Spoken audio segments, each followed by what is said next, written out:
Everyone. Thank you for joining us today on this beautiful, glorious, warm day. I hope it stays sun shining. And we are here to talk about the dog shelter in the city of Syracuse. And I am here with Pro Temp Hogan, Pat Hogan, and Marty Nave, and Rita Padiagua, and Jimmy Mato, and myself, Rashida Caldwell. I'm the chair of Parks. And we're here to talk about the dog shelter. And I'm also here, the commissioner, Saisha Bird, and her parks team is also here. So let's start, Sai. Let's get talking about the dog shelter and where we are. Okay, so currently, as you all know, we partner with a dog shelter in Jamesville. And so the goal for the city or for parks is to build a larger shelter to house more dogs, because as we know, stray dogs currently is a huge problem in our community. We have some numbers and stats of how many dogs are picked up by dog control, and how many dogs are kind of running loose on a monthly basis. So our goal really is to meet the regulations that affect our state on December 15th. That currently we have a smaller shelter that doesn't meet the demand of the regulations. And so our goal is to look at, for the past 4 years, we've searched for spaces and places to either remodel a building or build a dog shelter, but the cost has been like astronomical. And so we started looking inward to our space, the space that we currently have, in on parks, and to build a welcome center. So the goal is to build this center where folks can walk the trail, stop by, and the dog shelter would be on our campus. So a redevelopment of the whole White Oaks Park, which is our campus on Spencer. Do we know what costs? Do we look at design? How we start talking about that? I'm gonna call Josh up with the numbers. Josh Wilcox. Hey, Josh. Morning. And by the way, Josh, the Jubilee Park stage, great job. Thank It you. was really nice Thank you. yesterday. More to come. Josh, you want to come sit? It's up to you. I'll stay up here for now. Okay. So the dog shelter project, we've been looking at this for a number of years, like Commissioner Bird had mentioned. We've looked at everything from private property to public property, to partner in with a couple other properties, the regional market and such. You know, there's really limited interest on this type of development for a lot of these properties, especially that they're private, and a lot of them are located near residential neighborhoods. That's why we really started to look at the Parks campus, and the Parks campus is overall being a holistic design, especially with the adjacency of all the other development in the area. It would attract a lot of people. And so for numbers wise, we started to crunch numbers, and we're coming up with around $300 to $350 per square foot. We were looking at a 10,000 square foot building, but we've scaled that back a little bit. We don't need 80 kennels. We could start low at like a 40 kennels to 60 or so, and just keep scaling it from there. A lot of the design dollars that we need is just so we can study this. We don't have any real architectural proposals for this. We don't even know of our site that we're proposing, what the geotechnical under the ground surface looks like. So we got to get into that type of investigation. And that's why we're asking for the funds to start that. With these funds, they're bonded. So any amount that we don't use in the design, we would apply to the construction of the project. So again, through that RFP process, we'll solicit a couple consultants and see what they are going to come at with a price. So what are you thinking about possibly as far as bonding? What do you think it's going to cost for the research of the ground? For research of the ground and that whole element, we could start low, look at $20,000 and go up to $200,000. It depends on the scope and how much that we really want to invest into this part of the phase, which is the design, right? We have to look to see what the analysis and the assessment of the land is going to give us. And from there, we're working on a couple other projects. The pools, those are $100,000 contracts, if not more, and it's for investigation as well as the design. So we're looking at 100, 200 possibly. But there's no real hard numbers just yet. Nope, not hard numbers just yet, just what we've done with preliminary calculations, looking at other examples from other municipalities, just crunching the numbers on what material costs would be. So, Josh, we're bonding for how much? $500,000? Yeah, we were asking for 500. But that's not all for the dog? It would be all for Parks campus, mostly the dog shelter, but with the dog shelter comes a couple other things that we need. The parking lot needs a real, you know how that parking lot is. Right. It needs a real rework, and you know the dog shelter is going to be provided. If it's on our campus, we don't need to provide parking because we already have it. So we should examine a couple of the other areas that are adjacent to it, especially creating green space. Well, I think it'd be certainly comforting to the counselors if we had some sort of guesstimate about what an actual dog shelter would cost to build, because obviously we're funding for a design, and with the anticipation that someday down the road you'd have a building there. So what's the cost on a guesstimate of the cost? On the building? Yeah. Yeah. And then we got, of course, I know we're staffed somewhat up in Jamesville, but I mean, this would be around the clock. I mean, imagine shelter, so it'd be more staffing too, correct? Yeah, I'll let Commissioner Byrd talk more about the budget with the staffing on it. With the construction of it from the Jamesville shelter that's already up there, that was around $375,000 to build that small 16 kennel unit. It does have a little bit of office space, a little bit of storage space. We want to triple the size of what we have now, at least triple it. So, anywhere from 2.5 million on down. We'd rather cap the price rather than continually ask more about it for it. So, Josh, we've talked, and I trust in the process of the Parks Department. One of my big concerns is that, yes, we need a dog shelter. Yep. We don't want it to look like a shelter, right? We got to make it look nice, right? But we also need to come up with a plan before we start bonding and saying this and that. We need a comprehensive plan. We need to say, okay, this is if we bond for this and we study this, if this doesn't work, what's next, right? We got to have options both ways. So if it works, then we know what we do. If it doesn't work, we know what we do. So we're not just saying, well, we tried it and that doesn't work. We're back to square one. Right, and a lot of the funds that we planned on using was to do the site investigation right there on the Parks campus, a couple locations on the Parks campus. But with that funding, and if we have other properties that come up to us, that if there's other interest that comes to us, we would totally want to investigate that as well and go through that process. We needed an area to start at, and so far we've exhausted a lot of our internal options, from reaching out to the land bank to some of the industrial development agencies and a couple of those properties. That's why the site investigation and looking at a parks property is where we want to go. So we did search other parts of the city to see or other, parcels that the city owns to see if there was a place to put it. There was no other place.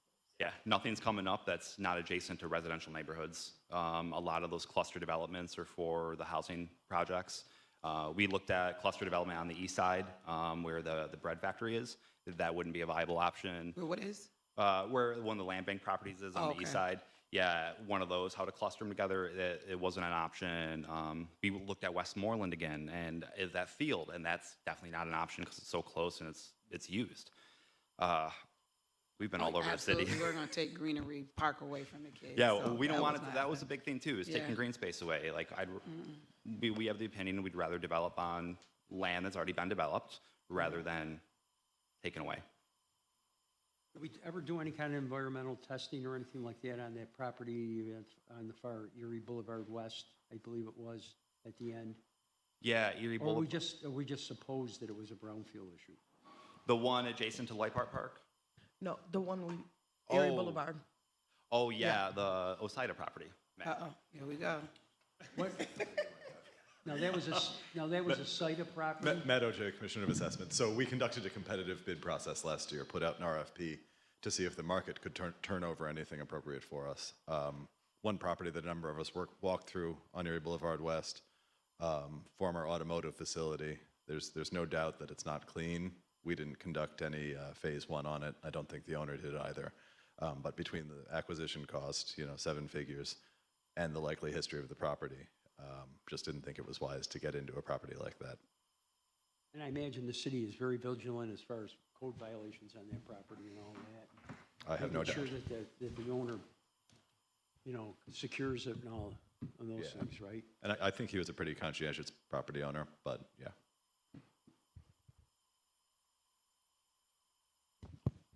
I'm okay, Matt, go ahead. I mean, before, I don't want to, before I sound anti-dog here, let me make sure that I let everybody know that Fred and Harvey are sitting in my house right now and will tell you otherwise. But I do have some pretty big concerns about that location. And those concerns are, there's multiple concerns, but one of the big ones for me is that I think that that part of town will probably see more development than any other part of town in the coming years. If Core gets what they would like with 1,200 to 1,500 housing units over there, I think Progress Park sitting right next to a dog shelter, for me, is a little weird. That is where we would want to put it. I think there is revenue options for that area that the city has never tapped into that we could tap into. For instance, we charge for metering and alcohol sales in Clinton Square and outside of City Hall. We don't yet at Progress Park, but arguably we probably will be able to. Like, we pump 25,000 people in there for Pride every year. The Chicken Wing Festival is down. I mean, it's becoming like a destination area. The Empire Trail ends there. And I get the idea of putting a dog shelter at the end of the Empire Trail and making it sound like a destination. But for me, it doesn't really compute. Yeah. I also have an issue with the fact that it feels to me like it's going to be sitting there on concrete. And when I think about these dogs, that we want them to have a chance to get into homes. We do not want dogs going into a concrete building inside of a cage and then going from there into staying there for 2 years, 3 years. And I'm looking at Stephanie as I say all of this. But, we want those dogs to have a chance to get somewhere where there's a yard and grass. And I picture a dog shelter not being sitting in that parking lot. And I know that the argument is going to be it's closer to our facilities. If we need a rake or a shovel, it's next door. But, come on. That doesn't sell it for me. Yeah. I can answer that real quickly. The whole campus, as a parks campus, we're looking at future development as White Oaks Park itself. That parking lot's not our only option, right? We do have a pretty large green space. It's on Spencer Street. It's fronting right next to our park's main building. That's on the Spencer Street side, not Kirkpatrick, so there's no fronting of any parkland. That side's fronting a concrete factory. It needs some work. We want to look at that too. So this funding would allow us to look at both of those sites there on the Parks campus and to really do a cost benefit and to come back and say, this is why we chose one or the other, or this is why we should go to Spencer Street side rather than Kirkpatrick Street side.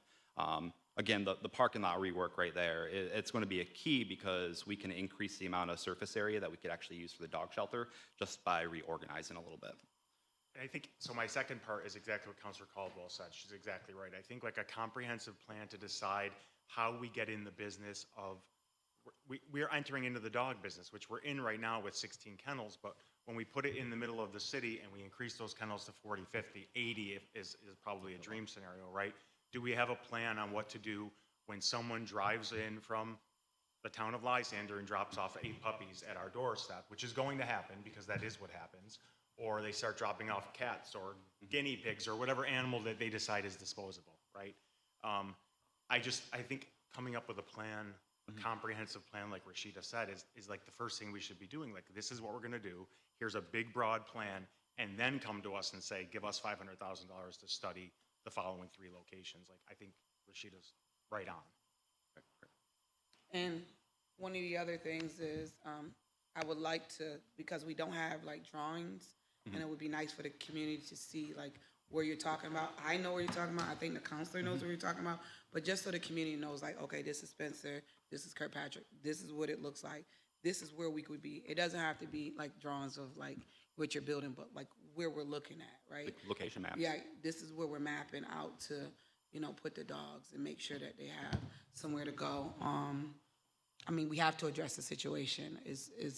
Right. We cannot ignore it by no means. Yeah. We have to figure out a plan. We just want to make sure that we're making the right decisions and putting it in the right place and making sure we can make it nice, not just a building, not just a shell. We had no intention of just no, putting we know. a I know. concrete You guys building. are the best.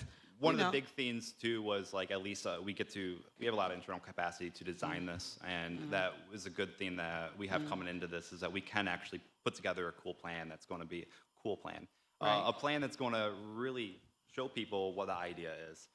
We do have some location maps. We do have things that we put together just to show like the Spencer Street versus Kirkpatrick Street, so we'll make sure that we circulate that out. And then Actually, what's the acreage there? Anyways, how much space do we have? that we how much control? space that back parking lot is? Yeah, from open space from the the main White Oaks campus. That back parking lot is Yeah. 0.58 acres. Overall, the campus is around 9 acres total. That includes all the impervious pavement. That includes all the buildings. That Spencer Street side came in around 0.44 acres, if I remember correctly, for that green space. But we would create more space to build on. And Josh, I assume that the grand plan would include a no-kill shelter where we have like a full-scale adoption program built into all of it eventually? Yes. Yeah, absolutely. I don't want to speak for the entire department, but I'm a dog lover myself. No, but I so- think the public is going to want to know, like, what are we actually building? Are we actually building a Yes. program, or are we just building a building? So, Green stuff, yeah. hi, Stephanie. Good morning, everyone. I'm Stephanie Heath, for those of you who don't know me. I've been consulting for free with the city for a number of years, 2 administrations. So we're talking about the shelter here, and I think we're talking about maybe 2 different things. I think I hear kind of facilities, a comprehensive plan around what the facilities will look like, and then kind of like the inner workings of a shelter and what that comprehensive plan will look like. So kind of 2 buckets there. And Josh is talking kind of about the facilities. And when we're talking about the facilities and what we need to have inside of that, I mean, of course, we have the kennels, we have community space, offices, medical suite, and those are kind of like your 101 components of an animal shelter. We're not reinventing any wheel on that part, right? So that exists. We have that all over the country. Rochester is doing an addition to their municipal shelter, and there are all over, I mean, we have access to municipal shelter support where we need that. I can access that for you.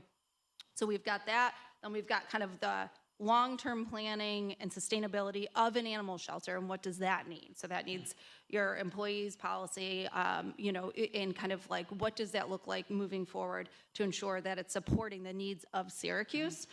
Your needs are not any different than the needs anywhere else right now. I can guarantee you that. I have the bird's eye view where I work at Humane World for Animals, and I work internationally. So in terms of sheltering, nothing here is new. Okay, so I want to assure you that. If that's a concern, we're not entering into new space. There's also money available through the state. The state enters in, I shouldn't say they enter it in, we lobby for, this year was $10 million in the state budget for capital campaign for shelters. So that is only for a shelter that already exists. So once we have this moving, we can apply for that next year and then fit that where we need. So I wanted to just kind of address those 2 things, kind of like long-term planning, policy, staffing, all that stuff. It's kind of I don't want to put the cart before the horse on that, okay? So I think looking at the shelter facilities and what this shelter is and how we design it is kind of, again, that's a 101 too, what we need to have in there. We're not going to go to 80 kennels, right? Because we'll fill 80 kennels. We're going to have programming, like you talked about, Jimmy, that's going to support a healthy adoption program, a community space for people here in Syracuse. And that adoption program will allow us to move dogs out faster, so we don't need to have more kennels. We have, call it 40 kennels, right? That's where we want to think. We don't need to go too big there and spend more money, because I'm spending more money in overhead and care for the dogs and that kind of a thing. We don't want to move into that space. We want to keep our overhead low, our staffing, all that low. Kennels we pull back on, and we can get into those details when the time comes, but I want to just make note of that as well. Stephanie, what do you think so you've looked at both sites, right? I haven't physically looked at both sites, no. Okay. No. All right. No, I mean, I'm aware of where they Yeah. where they are, but Okay. I haven't walked them. So, Sai, the first thing we probably need to do is figure out what do you need to look at all the sites. Okay. You know, because you can't really come up with a plan until you know if you can do anything with them, right? Yeah, and that's why we requested some of the funding, is to look at those sites. Some of them we may have to test some of the sites, but to really we've done a couple walkthroughs to just look at what it would feel like, what direction the building would face, where it would be placed. So we've done a couple walks through the campus. Stephanie wasn't with us, but Matt and a few others were with us when we walked the site. Yeah. Any other questions for me right now? Good. And Yeah. I just want to mention that when we talk about a park, we need an area of green space, Correct. Yes. a lot of green space. And for them, they don't want to be in a shelter, we have to get them out. And we want them in an area where there's really minimum noise, distractions. I think the idea is good. I think we should also look at where we can get grants. There's a lot of foundations that maybe would like to participate in this. And that's something we can reach out to, is getting grants for this programs to a lot of foundations. Oh, for sure. There's a lot of know, money in this space. Right, Yeah. because we don't want them in a place, a shelter where they're in that cage. I think they need a lot of free space, and I think we have to feel for them and get them adopted. So thank you for that point. And I think that you're talking about enrichment of the animals and making sure that while they're being sheltered, they're experiencing life to the fullest. But there are other options other than just grass. And sometimes grass might not even be the best option. We can look at different types of material that we put down for the animals that is better for the care, easier to maintain and things like that. So it doesn't have to be just grass space. We can have concrete and put something over it, or that kind of mitigates that issue there. So, any other? Yeah. So one question, Isha. So how many dogs do we shelter right now? Do you have an idea? Currently, we have kennel space for 10. It was 16, but we have expanded the kennels because the dogs are bigger. So we have, at the current shelter, 10 with runs. So they have indoor space, and then there's a door you open where they go out, and they have outdoor space where it's fenced in, and then there's a green space in the back of the building. And I just And want to that's make note too about that the our bunkhouse, though. I think that's so there's 10 kennels at the Second Chance At our- shelter, yeah, which the is what shelter. you all are paying for staffing, but then you're also paying for the contract for a contract with the bunkhouse, Maria Casella. So that shelter has about 30, 35 spaces. Sometimes they make room in a bathroom if they have to. A couple of stuff. They're not all hours. We just shelter 10 dogs. Well, yeah, but you're paying for more than that. Do you understand what I'm saying? Yeah, Yeah. okay. So you're paying for many more than just like the 10 dogs at the shelter. You're paying for the 40 dogs at the bunkhouse right now in their care. And the taxpayers are paying for all of the cruelty holds that are sitting there for a year. And yeah, there's a lot more that goes beyond just the 10 dogs at Second Chance. Okay. Yep. So then if we build this shelter, then it'll be 40 dogs. Yes. Potentially. Let's just pull it, yeah, Potentially. that's fine. Yep. Right. So this is my question. So in just hearing you talk, so the ultimate goal is adoption, right? Yes. But what if it doesn't happen? So then those 40 dogs become 20 because you can only replace how many empty shelters you have. Yeah, correct? that are sitting. So currently what happens is the dogs are trained, the staff work with the dogs. They've had a pretty decent turnover of adoptions of dogs that go out for foster to kind of test over a week or a weekend if that dog is right for that family. But I would say since I've been here in November, all the dogs have turned over. So every dog that has come through have been adopted out. It depends. So the time frame for adoption, it depends on if the dog needs more training. It depends on how large or small the dog is, if the dog is attractive, right? So it depends on what family comes in and what it is, right? They'll come in and see a small dog and, oh, it's so cute, and that dog is gone in a week. Now, if it's a big dog that's about 7 years old, we call one of the dogs, we called Old Man, right? Older guy.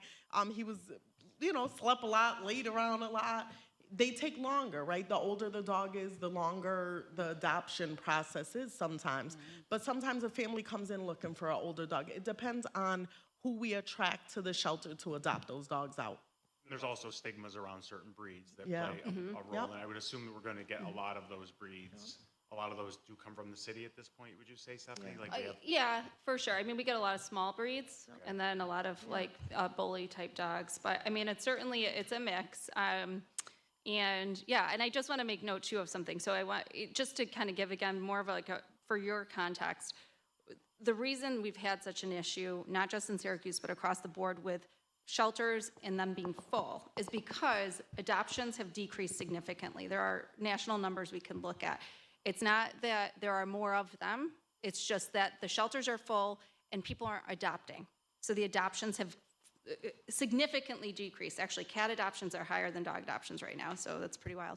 But that's where we're having this hiccup, is that they end up in the shelter and there's not much movement from there. They kind of go there and the community is not adopting like they used to, pre-economic concern and issue that have happened, call it, around COVID times. It wasn't that COVID people were adopting dogs and then letting them free. That was a myth. What we're seeing is that the adoptions are just down. So that's why we're seeing them. There's in the community, walking around, like an issue we've never had before. So then we run into public safety issues when the dogs are out and about, so. It's expensive to have a dog. Bingo, exactly. her People are point. choosing to say, like, I can't have a dog right now, right? Because I'm trying to put food on my table, so that's not what we're gonna do. So is there revenue in the adoption process for the city, or do you just give them away? There is the revenue doesn't necessarily, I'm gonna call expert, but the adoption fee is paid to the partner, so second chance. The homing fee. And then the licensing fee obviously Yeah. comes here to the city. If I could just, and I'm not against the dog shelter, but I just want everybody to realize that that piece of property is a pretty valuable piece of property. It's a what? It's a pretty big valuable piece of property, what Councilor Montel said as far as the Inner Harbor development. I mean, I wouldn't advocate selling Parks property, but I can see a developer wanting a lease arrangement with us at some point. Here we go. Thank you. All right? Is it or not, Commissioner of Assessment? It's not my way to come up and contradict, but no, the whole campus is parkland. And Yeah, I know that, but we're saying a city policy, when we entertain well, a lease state law. arrangement, I mean, to alienate that would be an we pass extraordinary. it over to site and we can use a lease arrangement for that? Could, yeah, but with state legislation, in-kind replacement Well, elsewhere, I'm that's an sure it's extraordinarily. chair of OSIT, we found ways around it, like, as far as getting developed property back on the tax rolls. Yeah, as far as precedent in Onondaga County, I can't think of any. You know, like Well, the New we York got City one Parks huge Department one right and the out Yankees there. did this. It's called but, Destiny. oh no, I mean as far as alienation of parkland goes, I mean we just generally don't mess around with that. That's complicated and a tough It's been public done sale if nothing before. else. It's been done before. Okay. Yankees also think it's being the valuable. big example. It's valuable even if you're not talking about dollars and cents. The property itself is going to be valuable because of the future vision of what that area is going to look like. Like, you know, like it or not, the aquarium's coming, and I think that is going to bring other things there. There's going to be housing coming there. That's already a done deal.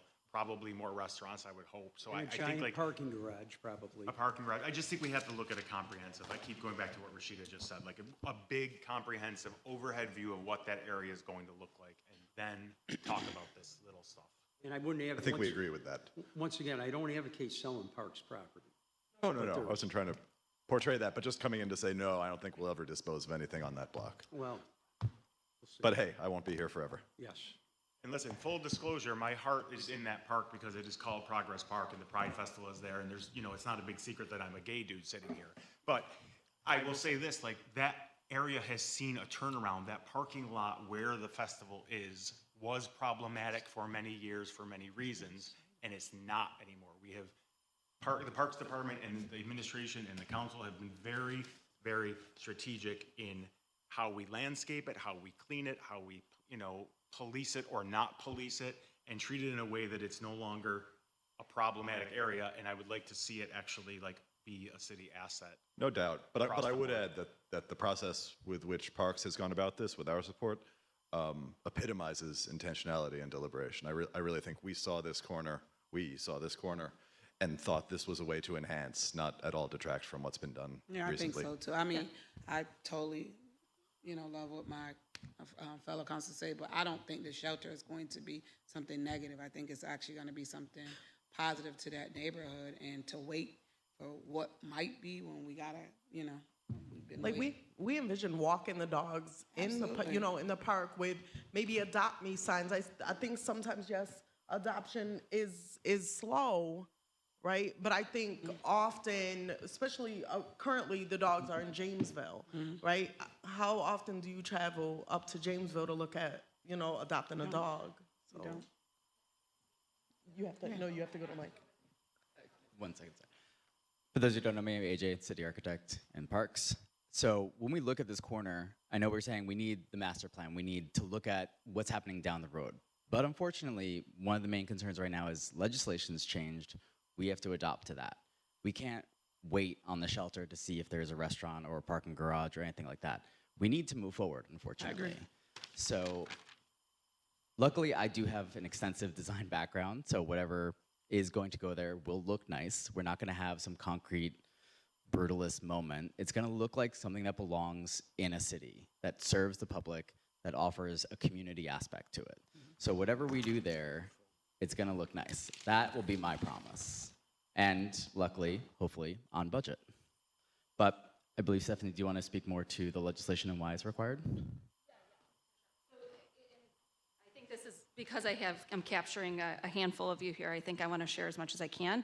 So the state requires that the city has a shelter, has some form of facility where you can take dogs in. So I think we at this point hopefully all know that Article 7 in the state. The other thing I wanted to just note was, when you think about a dog shelter, an animal shelter, I encourage you to think outside of the box on this, because when you have a space, a community space, you think, what can I do with this community space? And something that we do in our program is we go to Hillbrook, we take shelter dogs to Hillbrook, and we do humane education with the youth there. This is an opportunity to bring youth into the building and to do vocational programming for dog grooming and dog training for free. You have the opportunity to partner with parks, to exercise, to volunteer. So you are getting these ancillary benefits of a program that exists in your community that is a hub. So it's not, I also want to be mindful that we are dealing with dogs and that there's a process to get to the dogs because they're animals and we want to make sure everybody is safe. But that can exist. Those two things can coexist, right? Programming for people and then sheltering dogs. At pretty low overhead too. So that is something you want to think about when you're thinking about a shelter, wherever this is, that it's designed for a community. It's not designed just for the animals. And when we talk about animal welfare, this issue is we're sitting at the table. I'm sitting at the table with Salvation Army and Vera House because it's all interconnected. It's not siloed, right? And animals are not siloed. They're a part of our families. They're a part of our community, right? So these are the reasons we're sitting at the table, and this is why we're talking about bigger than a dog shelter, okay? So I want that message to really be driven home here, that this is something that I want the wheels turning here on this, and we can do this because it's been done. I'm not about reinventing any wheels. I'm about, let's talk to the people doing it. But we do this at Hillbrook. The kids there, just when you see them with the dogs, it's unreal when they talk about it at graduation and they reflect back on the parallel experiences of that shelter dog and their experiences in life. It's really amazing. So I just want to be able to Very continue therapeutic. that. Very It is, therapeutic. no. Yes, and we they do don't have to build something, Stephanie. Just let you know that I think we're all on board with making sure that it's built so it's really nice and it's community and it's looking like it doesn't. When it's built, it shouldn't look like a dog shelter. When you get there, you can say, "I wonder what's in there," right? Yeah. So it's that kind of look, like, you know, where it's welcoming wherever it goes. It has to look beautiful. Yeah, you can have nice. yoga through parks. I mean, you could do all sorts of things. Yeah. Stephanie, do the changes to Article 7 require more kennels? No. Okay. No. They don't require more kennels. What I'm going to do is I'll email you. I will email you. I told you I'd send you something before and I forgot. I'm sorry. But I will email everybody the PowerPoint presentation that reviews the standards, the new standards. And it's broken down a little bit more digestible than the actual, the law is pretty big. So I'll get that over to you guys so you can take a look at that and review it. But it doesn't increase the kennel size. The municipality has a discretion there. What's the cutoff on the municipality? I'm sorry? Is it just cities? Towns and villages. Towns and villages Cities, have to towns, and have it? villages. And how many towns and villages? They mostly contract. Some towns, like town of Palermo, has like the dog kennel, has kennels in his So they have to backyard. have a contracted service. In You have other to have a words, if they- contracted service, right. or you have to own it. Or a shelter, Correct. okay. Yep. So Own all it. the- Own it as in like own the shelter yourself. Yes. Yeah, okay. Yeah. So every town and village in Onondaga County adheres to that? Oh, yes. And they're all contracted and all that? Contracted in some form. Yep. I don't believe any town here has their own. I mean, nobody has their own here, but outside in Oswego County, they have other matters they figured out. Yeah. So. Thank you. Josh? You got some more questions? Some more? No, I just want to answer any questions. Unless anybody. Just have a promotion. Tonight is Dog in the Park night, and that'd be T-Bank Stadium. So bring your dogs out. So it's Dog in the Park night at the stadium. Thanks. I just wanted to, To take out their money. It's more successful than Cats in the Park, believe me, my kids been I gotta write it down. I might read it. with any of the follow-up, can we also get the second chance contracts so that we'll know what that looks like as well? Any other questions, you guys? Any other questions? Commissioner Byrd, Josh, the Parks teams, Stephanie, everyone, thank you for that. We will definitely have another meeting. Let's continue to move forward to look at where we should be, where we need to put this fabulous, beautiful, the plan, what we're gonna do, move forward on that one. But we thank you for this meeting, and I would say we can adjourn this meeting. Thank you. Thank you.